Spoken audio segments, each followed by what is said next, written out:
প্রধানমন্ত্রীর পদ থেকে পদত্যাগ করে বিদেশে চলে গেছেন শেখ হাসিনা। আবারও বলছি, ছাত্র জনতার নজিরবিহীন আন্দোলনে শেখ হাসিনা পদত্যাগ করে দেশ ছেড়েছেন।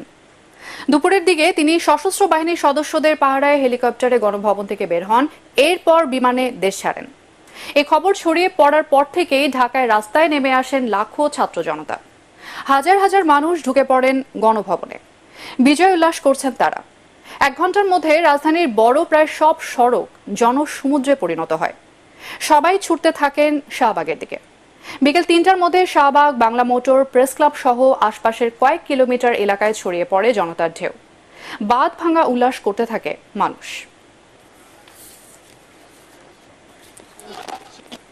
প্রধানমন্ত্রী কার্যালয়